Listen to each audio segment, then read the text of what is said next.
Welcome in, everyone, to tonight's edition of Wave News Extra. I'm Jose Sosaya with your updates, different avenue to break down the day's big stories. And in fact, when we do have some breaking, news that comes into our offices, into our newsroom, I want to share that with you as soon as we're able to have that. So for any JCPS parents who've been following this decision and proposal for what to do with overcrowding at Echo Trail Middle School, where it sounds like our reporter and our photographer out there during tonight's JCPS meeting are Julie Richardson, confirming with us that this proposal to draw new boundaries for Echo Trail has passed. She's going to have much more on that for Wave News at 11 tonight. So make sure you join us when we do have that ready for you.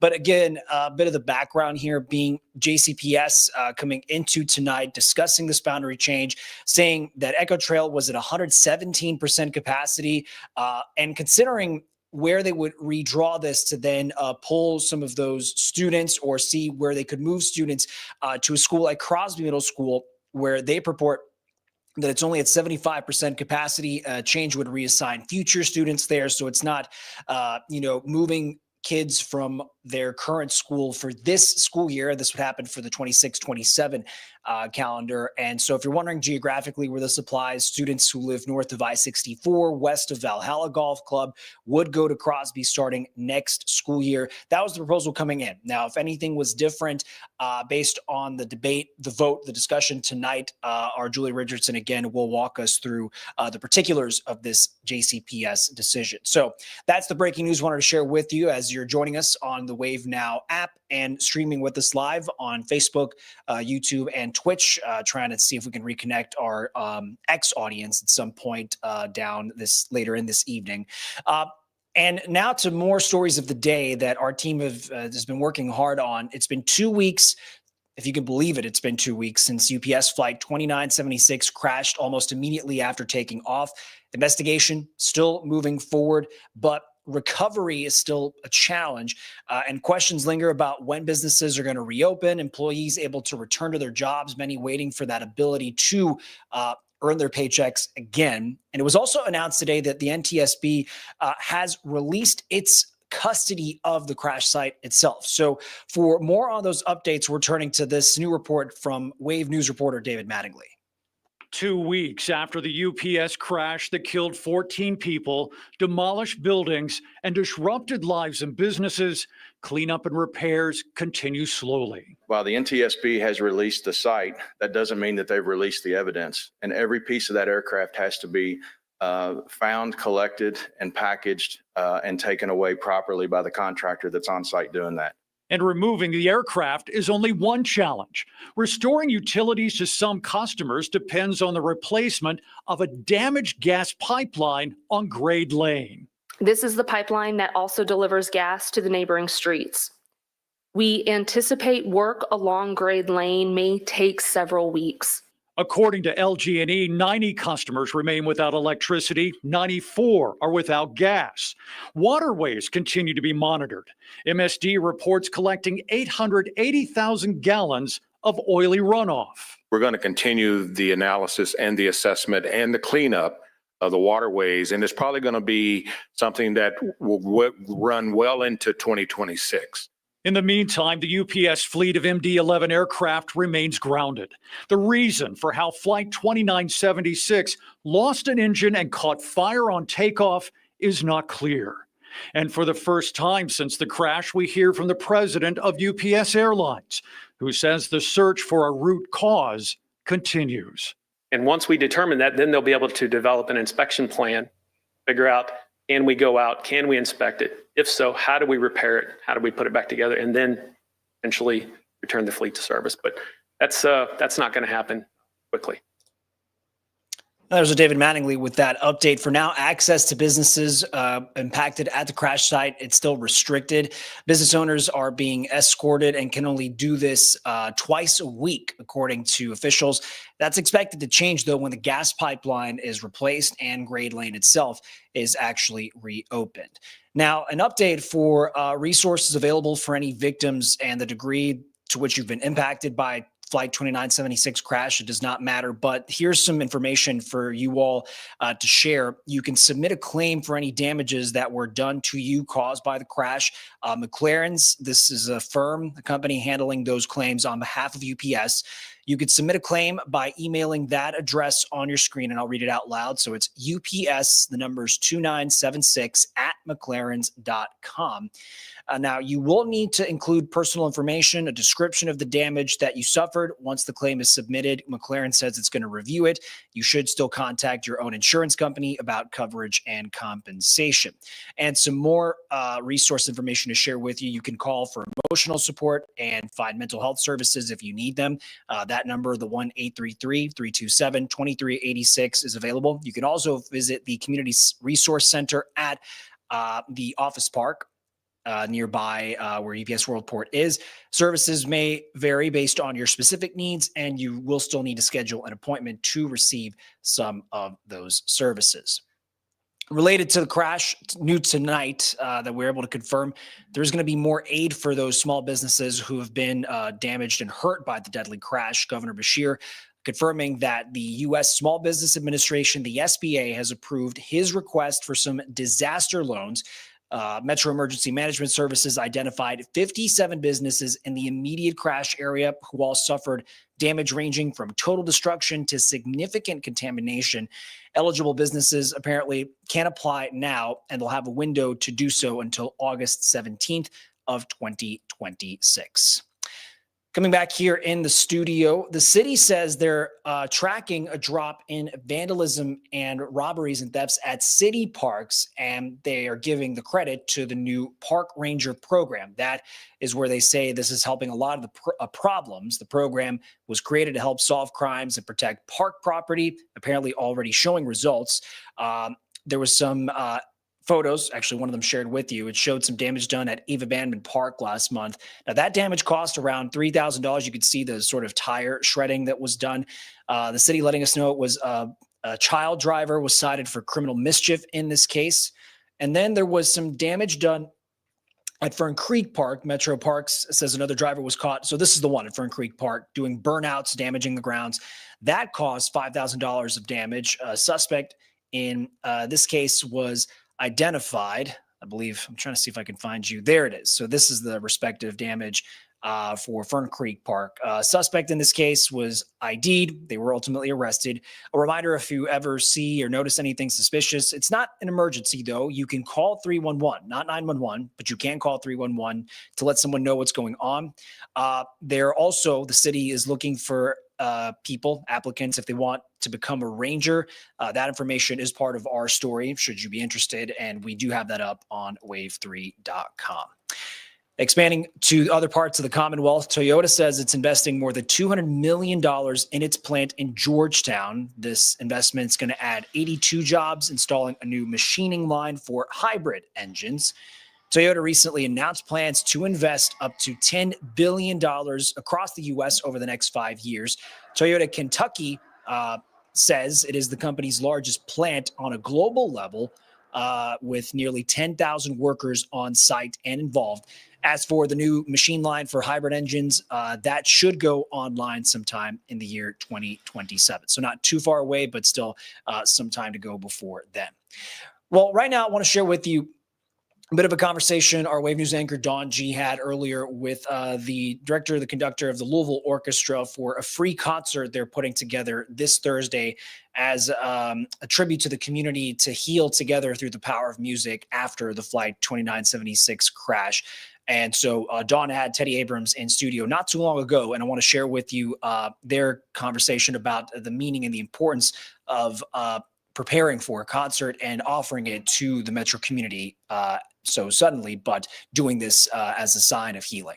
Free community concert to honor UPS Flight 2976 victims. And to heal this community. And tonight, music director Teddy Abrams is here to tell us all about the concert, so we do not miss it. It is always a joy to sit with you, and we appreciate what our Louisville Orchestra does. So we've got the concert. It is Thursday the 20th. It is free. Parking is free. Do we have to RSVP or anything like that, or should we all just show up? There is a link, but honestly, you can just show up too. This is really supposed to be for the community. This is something that we wanted to do in the face of tragedy or anytime a community is going through a difficult period. And we're looking for healing. Music is the language that helps us find that sense of being together, of finding a path forward, and also just helping us confront the things that face us. And when the UPS flight crashed, the first thing that went through my mind, like I'm sure everybody here in Louisville, is what can we do to help? How can we play some role in helping the victims and helping our community find that path forward? And it was just an obvious thing that we would offer our music and offer our space for everybody to be together. Well, we appreciate that. And you had something that I had just kind of made a note of, that sometimes music is the only way we can speak because it's too heavy or we don't agree or whatever, but it's that music that connects us together. So how did you pick the pieces that you all will play on Thursday? That's a very hard thing to do because you want to make sure that there is contemplation and spirituality, the kind of music that helps us to reflect and commemorate and memorialize all those things. But we also don't want to only consider the tragic side. We want to find hope, and we want to find that kind of healing sense. There's a very powerful element of music, which is that you can hear something, and even in the midst of a very difficult time or a dark time, music often is like a light. It offers a path forward. It suggests something about how people can treat each other, how we can support each other. And watching an orchestra is the literal embodiment of working together. And that's what we wanted to offer. So we chose pieces like a short work of Bach. There's one of the most famous pieces that's played in times of tragedy by Barber. It's the Adagio for strings. People will recognize it. There's another piece by Elgar. It's called Nimrod, and it's one of the most famous orchestral pieces in existence. And it's often played at events kind of like this because it has that reflective and very heavy but meaningful and hopeful quality. It says the things that, as you just mentioned, words often cannot, because words can say one thing at a time, but music can speak to both tragedy and beauty and hope all simultaneously. And that's what we need at a moment like this. And we have to commemorate these moments. We can't just move on. There are people that are grieving. There are people that are dealing with the complex emotions, the tragedy that they're still processing. And it's incumbent upon our institutions to offer that space for all of us. And I know you'll end with Amazing Grace, which everybody's just going to have to hold on to their hearts. We appreciate you and for bringing the orchestra also into the community always, everywhere. A free concert to honor UPS Flight 2976 victims. It's free parking, Thursday at Whitney Hall at 6 p.m. Let's heal together. Thank you. Absolutely. Teddy. Thank you very much. All right, thanks to Dawn for having Teddy, and Teddy for coming by here at the Wave Now studios. And here we are taking a live look from our Skytrack network, observing the downtown skyline, all the bright lights shining. The cloud cover from the rain we have not been able to shake for today. And make sure to stay with us throughout the night as we'll check in with Chief Meteorologist Kevin Harned on how much of a break we may get on Wednesday, and when the next coming round, how soon, and just how wide it's going to be as far as our rain chances. So I hope you stay with us. We do have much more coming up after the break here on Wave News Extra, including an update from city leadership and LMPD on perhaps revising a new policy when it comes to sort of going after thieves and those who would break property. Some more updates to share with you, including connections to this viral TikTok series, and even some churches offering to share what they can here in Kentucky. So much more to get into. We're going to be right back with more Wave News Extra.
Welcome back, everyone, and thanks for joining us for tonight's Wave News Extra. While here in the Wave Now studio, and some of you might be multitasking as you've got probably a couple screens on, and we know the basketball action is happening right now live on NBC. So that makes sense. Thanks for connecting with us, regardless whether that's through Facebook, YouTube, Twitch, and on the Wave Now app. Back to the stories of the day. Thanks to our Wave News reporting team, Mayor Craig Greenberg says Metro leaders are looking at LMPD's current policy when it comes to car chases, to vehicle pursuits. Republicans in the Metro Council caucus are asking for changes to the policy, changes they say are going to improve public safety. So that is the follow-up our Wave News reporter Fernando Garcia Francischini had today, breaking down both sides of this argument and explaining what, if anything, comes next.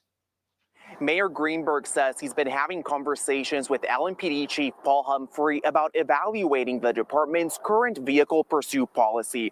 That policy only allows officers to chase violent crime suspects. Specifically, suspects officers believe committed a violent felony.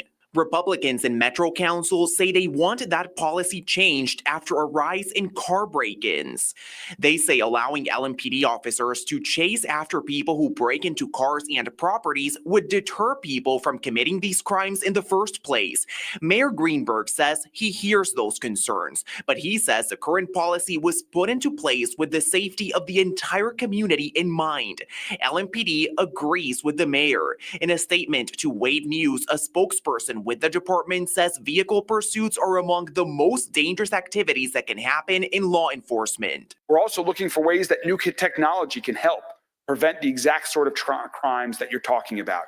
How we can use our new drone program to help apprehend individuals that are breaking into cars and homes. How we can use our flock cameras and our real-time crime center to prevent or apprehend individuals that are doing the same. Mayor Greenberg says public safety in its broadest sense will be his priority when discussing changes to LMPD's pursuit policy. We spoke with a woman who had her car stolen in PRP. We'll share her thoughts about whether changing LMPD's policy could actually deter thieves coming up tonight at 6. Fernando Garcia Francischini, Wave News.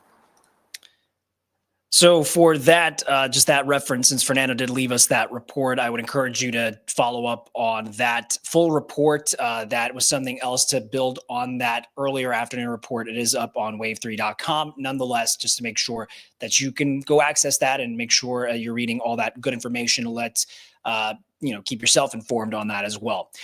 More updates tonight. A new public park in the heart of the city's medical and educational district is going to officially open tomorrow. And here's a view of it. We were actually there in May when the city broke ground on the LuMed Commons project that's on 316 East Chestnut. The goal was to brighten up the area that was filled with brick buildings and tall structures, but give it more this green space, and just like the renderings you're seeing there on your screen. 7 months later, we're going to get to see the finished design, the park adding more trees, flowers, shaded seats, and space for food trucks as well. The park opening and public celebration are going to happen again at the site tomorrow morning. More updates. Now we're heading over to Floyd County, Indiana, where unfortunately a person died in a house fire. This happened at around 12:30 just early this morning on Sherry Drive in Georgetown. And this morning when the sun came up, you could see parts of the home charred, blackened by the flames, and you see the extent of it right there. Fire crews say they did find one person inside the home, and that's the person who died. Their name has not been released. The Indiana State Fire Marshal is investigating to determine what caused this fire. Well, now we have an update on a local connection here in Wave Country to a viral TikTok series. And it put the spotlight on not just, churches from all over the place, but a particular one on some Kentucky churches who offered to help a family in need as part of this experiment. Maybe you're familiar with this on TikTok.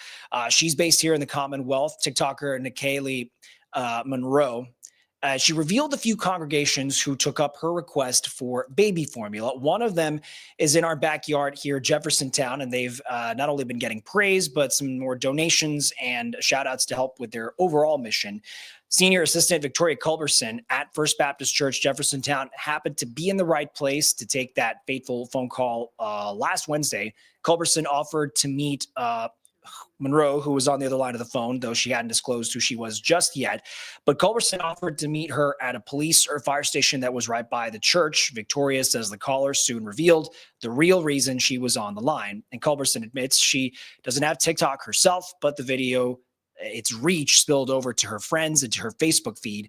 She says it even persuaded some non-churchgoers to let her know that they were inspired by their gut instinct to be that help. For whatever reason, they had left the church.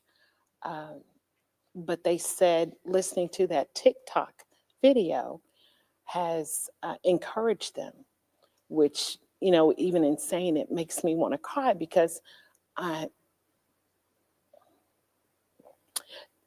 that's still overwhelming. We'll be prepared to respond to a need.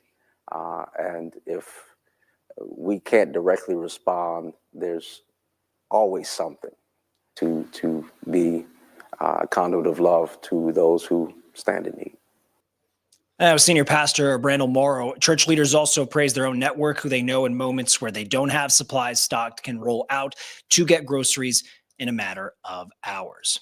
Speaking of now giving back in this season where Thanksgiving's already coming up next week, the holidays in full swing, those familiar bells you're going to be hearing outside the grocery store, they're back already. They're part of one of the Salvation Army's largest efforts throughout its year to raise money, fighting hunger and homelessness in communities. Wave News reporter Kirsten Foote has more on their big goals for the season. It's an iconic sound of the holiday season. The Red Kettle campaign is officially kicked off, and officials are encouraging you to give with joy. Across the country, every year, the Salvation Army raises money through their Red Kettle campaign. Those donations help support the organization's programs and services, including funding for food pantries and emergency shelters. In Louisville, officials are aiming to raise $1.2 million this holiday season from kettles set up at 67 Kroger and Walmart locations. Donations are going right back into the community. Because I meet that family that has no other place to go. They have no other resources, and they come up and just tears flowing down their cheek about expressing how grateful they are that the Salvation Army was there. Volunteers will be out at participating locations Monday through Saturday up until Christmas Eve. For more information, click on this story on our website. That's wave3.com. Kirsten Foote, Wave News. Our thanks to Kirsten for that report. Coming up actually after this break, we're going to reset here on Wave News Extra, and we're going to have our Logan Perrone here in studio discussing what it's taken now for a pretty important shelter in southern Indiana in New Albany after a year where they weren't sure they could make their finances work, staffing and the space they had to rent out for folks who don't have a permanent home to shelter when the cold sets in, the dangerous cold sets in. But Logan has checked in with them since, and we'll have an update on just what they've been able to restructure to make it work and try to keep this going with volunteer support for the long run. So hope you stay with us as we'll bring Logan into the Wave Now studio. We're going to be right back with much more of tonight's Wave News Extra.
Hey, everybody. Welcome into this segment of tonight's Wave News Extra. Once again, happy to see our Wave News reporter, Logan Perrone.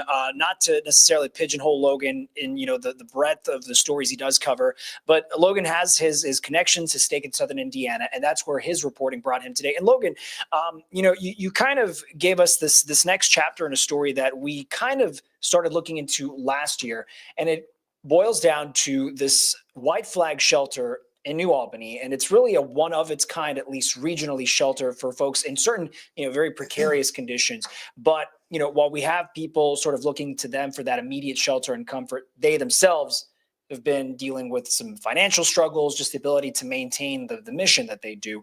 And you've been able to check in to see just how they've been able to work through some of those challenges. So what did you find out? So for those of you that are unaware of what exactly we're alluding to here is the white flag shelters. So every year when the weather gets cold, when the temperatures go down, our homeless population, they often struggle to, find a warm place to stay at night. And so we know we have a few of these actually here in Louisville. You have I believe you're saying Wayside. I almost said way back. Wayside Ministries here. You've got several others throughout the city, in different pockets. Well, in Southern Indiana, they don't really have that kind of vast network here. What it is it's just one. You're seeing it right here. This is some video from last year mixed in with some stuff we shot today. This is the Homeless Coalition of Southern Indiana's.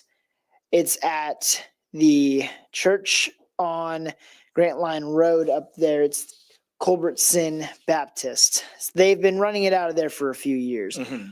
Last year on the 26th of December, the day after Christmas, our reporter Marissa Burke went there to speak with the executive director, and there was concerns with the financial deficit that they were facing, that they wouldn't be returning these services to the community this year. And again, I'm putting this into perspective for you folks. This is an area that doesn't have a lot of these shelters. This is the only one of these white flag shelters in all of Southern Indiana. Today, I was told there's been folks from Bloomington, all over Southern Indiana, Harrison County, up north, Jennings County, Bloomington, just all over the state have landed at this facility. So it's a big part of the services that are offered for our differently housed folks, our homeless population. Mm-hmm. And they were facing last year this struggle of, hey, we don't know if we're coming back. Right. And I've been able to, with Logan's help, when we kind of looked at some of the numbers, and you're talking in the scale of for a nonprofit, any bit of pennies, nickels, those make a difference in the total operating budget. But when you're talking about, and maybe you did get a chance to talk to them, Logan, but when they were talking about $100,000 deficits, needing to raise, upwards of six figures just to maintain the operating budget that they need to. And it speaks to the scale and the volume of people that they are helping, but that then does require this kind of financial support. And if they're being the lone white flag shelter, it's like, it's such a draw to vulnerable folks that they feel like perhaps they're in a position of responsibility. Like, we got to do something to stay open. And not only that, but the needs been growing. And I think that's been, part of their struggle is as the needs continue to grow, as we have more extreme winters with colder temperatures. Last year, I counted down because they're open from the middle of November through the middle of April. I just counted last year's numbers. They were open 76 days, or there were at least 76 days they could have been open. Those based on the temperature. Based on the temperature, 35 and below. So when you look at that, it's like, okay, so we're having more days that we got to be open, more people that we have to serve. There were days that facility behind, that facility that was maxed out. They had too many people to fit in the cots. So, they had to bring in more cots. That's more food that they're feeding these people with, more cleaning supplies. Everything just gets multiplied as this need grows. And so what they had was a $100,000 deficit last year. Turn to this year, they are able to get some assistance. So, and actually, before I get to that, they got the assistance. But the one thing is, and people got to know in Southern Indiana, the city, the municipalities, the city of New Albany, Floyd County, they don't actually provide any assistance to the white flag shelter. So there's not that public-private partnership, or at least that you would seek, some kind of public input. That could be grants, Correct. those sort of awards, and that's not necessarily where they're getting their funding from. They got some grant funding last year, Okay.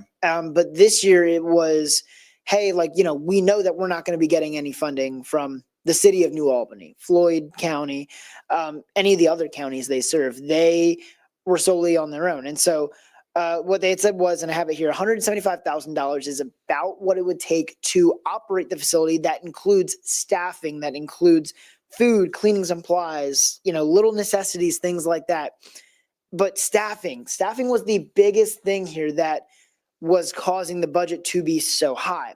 And so what was done this year is one of the board members, who also happens to be a minister and co-founder at a nonprofit, it's called Nomad Church Collective. It's a religious group in Floyd County in New Albany. They were able to come in, rally together volunteers to ultimately come in, run the facility. So I was talking with, his name is Matt Fleener. He is that minister. He said, hey, look, we're going to have certain churches pick up certain days. Volunteers from outside of those organizations, are going to come in and, either help during certain days, certain hours. Sure. And by doing that, they were able to cut the biggest cost, which was staffing these facilities. And by doing that, what the executive director at the Homeless Coalition of Southern Indiana said is, we're cutting, when you just look at the numbers, roughly 2/3 of our operating budget. And again, that's no easy feat when you're going from 170,000 to somewhere in the ballpark of 50 to 65, depending on, again, how long you're open, how many days you're open. That is not an easy feat, especially when the money isn't coming from the state and they're saying, hey, we're going to give you what you need, or it's coming from your local municipality saying, hey, we're going to give you what you need. This is an organization that has to do it on their own, lean on grants from, wherever they may be able to get them from. And so, yes, they dropped with this partnership that they picked up. They were able to drop staffing off of the budget items as far as a fixed cost for like a permanent sort of employee setup. But then just, it is great that so many people as part of the collective stepped up. I don't know if that's a conversation for you to check in with this leader involved in the coalition, but then you're relying on this sort of consistency, unfortunately, from volunteers. And not to say that this is going to be a permanent need 365 days of the year. It's just we understand that for the months that are coming up, December, January, February, leading up through March, I assume that they're going to be leaned on quite a lot just to make sure that this place stays open for those who need the cots to sleep on. And that's where, when I was talking with Matt, again, the minister with Nomad Church Collective, he said, look, we want our volunteers. We're not going to cap the number of volunteers. If you want to give your time is appreciated and they're going to take it. And part of that is, again, like they said, when we looked at the days, me and my photog, when we were out, kind of checking in just to say, hey, how many cold days, how much is this place utilized? We're looking at anywhere in the ballpark between, especially in, like you said, January, February, the back half of December, you're looking at there can be days, dozens of days, I'm sure. Well, I'm just saying days on end in a row. Oh, because that cold snap just doesn't want to break. Yeah, you get a polar vortex like we had a couple weeks ago, where it's all of a sudden 30 something degrees during the day and dropping into the teens at night. I mean, you're looking at a situation, Jose, where you have volunteers coming in, before 7 o'clock to get this place ready. 7 p.m. to 7 a.m. are their hours, folks. So the people come in before 7, they're there after 7 to clean it up, and then they got to do it all over again. And that isn't easy. So they're not capping the number of volunteers. They're not going to be like, hey, we're going to turn donations away, whether that's monetary, food, time, whatever it is. What I heard from the folks at Nomad today is they see this as something where the community should be stepping up, should be taking care of those in need in their own community. I mean, that's, we say that cliche in a way almost, that, we got to look after our neighbors, we have to do that. And I feel like that's really where they're leaning towards, is like, look, this is how it should be. I should take care of you. You should take care of me, because we are both in the same community. We're all part of one bigger thing here. And that's really this mentality that they're taking to make sure that when it gets cold, back half of I think they said after Thanksgiving, we should expect it to get cold. Thank you, Kevin. It's going to be something where, those folks that need it can lean on it and the people that are there helping are doing it because they want to, because they feel like these are members of our community who need it.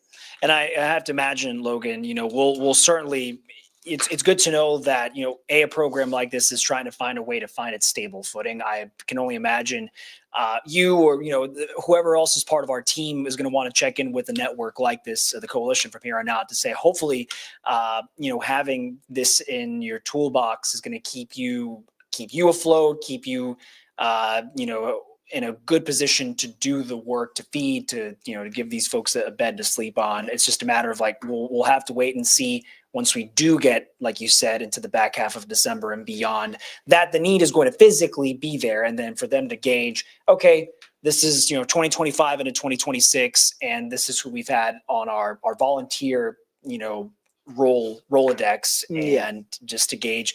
Well, who's to say on top of all this too, to your point earlier, the demand, well, we can try to find the data for just homelessness vulnerability, but food vulnerability on top of that lately with just food prices and even the reporting we've done for folks who do rely on SNAP, Indiana or Kentucky. But just to say, is that going to inform perhaps the folks who are going to be seeking a place like this? Oh, 100%. 100%. The societal factors that we talk about are always going to play a role. So, the rising cost of rent in our area, the rising cost of food nationwide, those things are always going to play some sort of factor in just, the circumstances that lead people to be in any sort of given situation.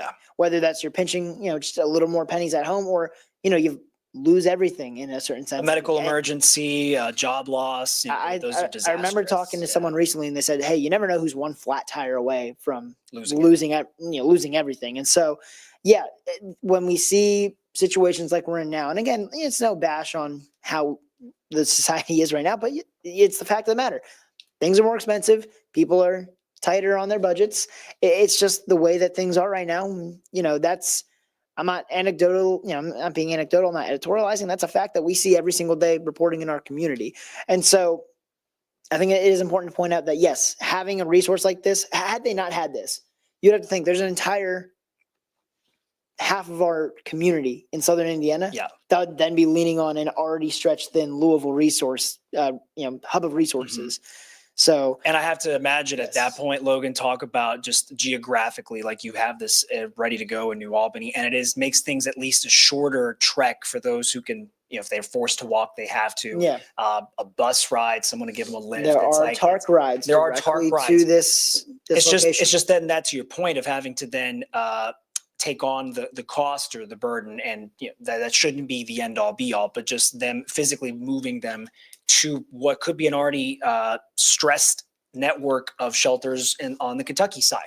But it just shows everything, it has to have this sort of balance of, tending to their needs, being close, volunteers who can, reliably be there and understand, okay, here for the Southern Indiana folks who do need us, we're here to make this work. Yes. And, I want to make sure for those of you that may or may not need it or know someone that needs it, here are some of the basic things that you're going to want to know is 7 p.m. to 7 a.m. are the hours when these white flag days are announced. Those would be, say if it's on say if it was today, Wednesday, you would know at 12 noon on Wednesday. They'd send the alert. That you would get the alert. Now, you can sign up for text messages.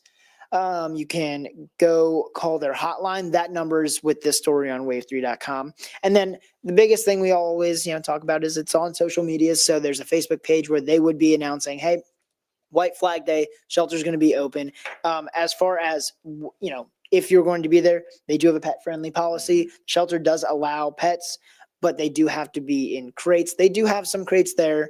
And again, that's part of the things that they said, hey, donations wise, we'll take. Pet food crates, food for, people that actually are going to be sleeping in the cots, things like that.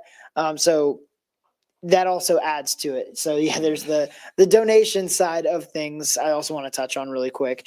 Is, they do accept monetary donations. They also do accept, donations of the food, the crates, time, of course, as I mentioned, because still, yes, they eliminated the line budget item that was volunteer hours, or I guess staff hours with volunteer hours. But they're still looking at roughly anywhere between $50,000 and $65,000. Again, they don't know 100% for sure because this is the first time they're doing it in a volunteer-led model. And so there's still that need, tens of thousands of dollars worth just in supplies alone, just so that they can, again, make sure that this is a clean, warm space for the members of our community. All right, we appreciate you checking in on this, Logan. And as we were talking, waiting to see over the next weeks, maybe likely after the Thanksgiving holiday, just when those colder temperatures start to set in. And, it's not about us necessarily stepping into the space, but just checking in with the volunteers and the leaders, getting all this done and getting a gauge from them. How needed is all this? How much of a difference are you making? Moving forward, how many more kinds of support, financial, physical, monetary, are you going to need? I have to imagine you'll be staying on top of this over the next season. Fall into winter and beyond that. Oh yeah, no, and again, I've had the conversations with them now over in New Albany, as well as Mark 12 down in Bullitt County. So again, there are a number of organizations that are in need of help, that are in need of the similar assistance. But again, this one was one of those dire situations where they said, look, if we don't get the assistance, we're not going to be open. Yeah. And then next thing you know, an entire half of our community here in Louisville and Southern Indiana does not have the resources. A critical resource of that. All right. Always appreciate our Wave News reporter, Logan Perone, spending time with us for Wave News Extra. It gets to be a mouthful sometimes, but it's good to have Logan back. Logan, good to see you, my Always friend. good to be on. All right, folks, make sure to follow Logan's reporting on wave3.com and all of his social media handles. It's always good to remind you he's available if you ever want to reach out and there's stories you'd like for him to take a look at.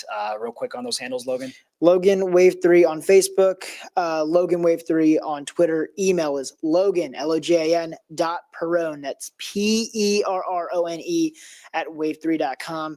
That all goes to my work phone, guys. And as a young man, I am chronically on my phone. Some of that is ESPN highlights as well. All right, folks, we're going to take a quick break and be right back with much more Wave News Extra after this. And as soon as I hit the right graphic, I was going to do that. So we'll do that right now. All right, we'll be right back.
Thanks for joining us tonight, everybody. A reminder, you can always catch the latest breaking news, updates, original reporting right there on wave3.com.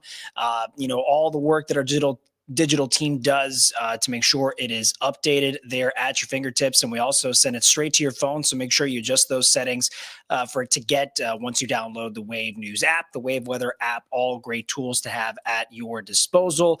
Make sure to join us tonight as we'll take one last look at our SkyTrack camera, observing the downtown skyline, talking rain, when that is coming back, our temperature, and the breakdown. Our storm tracking team, Chief Meteorologist Kevin Harnett, has that timed out, morning, day, evening, so we can all be prepared as we look at this week ahead, already the week before Thanksgiving, if you can believe that. So hopefully everything that you're wanting to prepare, whether that's going out to travel or be the host family, is going and will go as smoothly as possible. Appreciate you folks, by the way, joining us on the Wave Now app on your smart TV devices, whether that's through your Roku, Apple, your Fire Stick, also on Facebook, YouTube, and Twitch. For the X audience, we'll try to get you back and reconnected to the live stream tomorrow.